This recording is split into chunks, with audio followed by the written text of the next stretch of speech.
And if you don't have a brilliant idea that you're like, I would die for the want of creating this thing in the world. If you have that, please go do it. But if you're like, I don't have that, I just want to make money and I want to feel respected and I want to feel like my skills fit somewhere and I'm able to have an outsized income. If that's you, then I think you should try to value your skill set.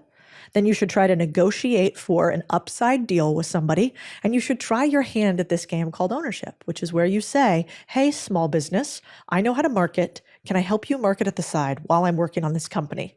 And because I help you grow your revenue by 50%, could I keep 10% of the 50% I grow? Do you think a small business owner would say yes to that? Of course they would, because there's no downside.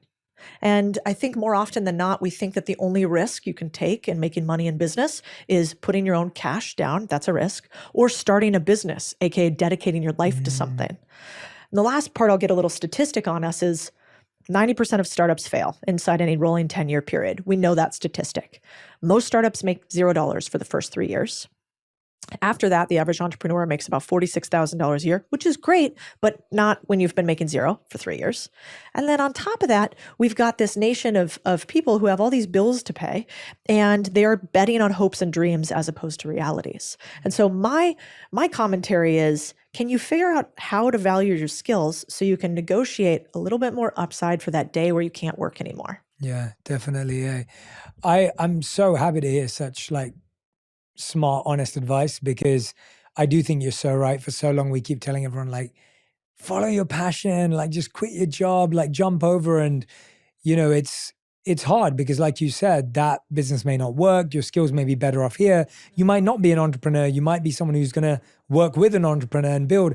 I wanted to address something though. I do find a lot of leaders and a lot of founders of small businesses or up and coming businesses to also be quite resistant to recognizing the value of sharing. So I'll give an example of what I mean by this. When I was starting out, I remember speaking to people who were much more established than I was. And I said, hey, I've got a person I'm going to work with and we're going to split things 75-25. And they're going to get 25% of profits. I'm going to keep 75 because they have a skill set I don't have and it will be complementary. And I remember everyone telling me it was a really bad idea because they're like, Jay, no, you're building a platform. You should own 100% of it. And I was like, but no, they're going to manage stress for me. They're going to manage teams. I want to see them grow. I want them to feel like they've got skin in the game. And now, 8 years later since that decision, I'm so much happier and I have a great relationship with one of my business partners.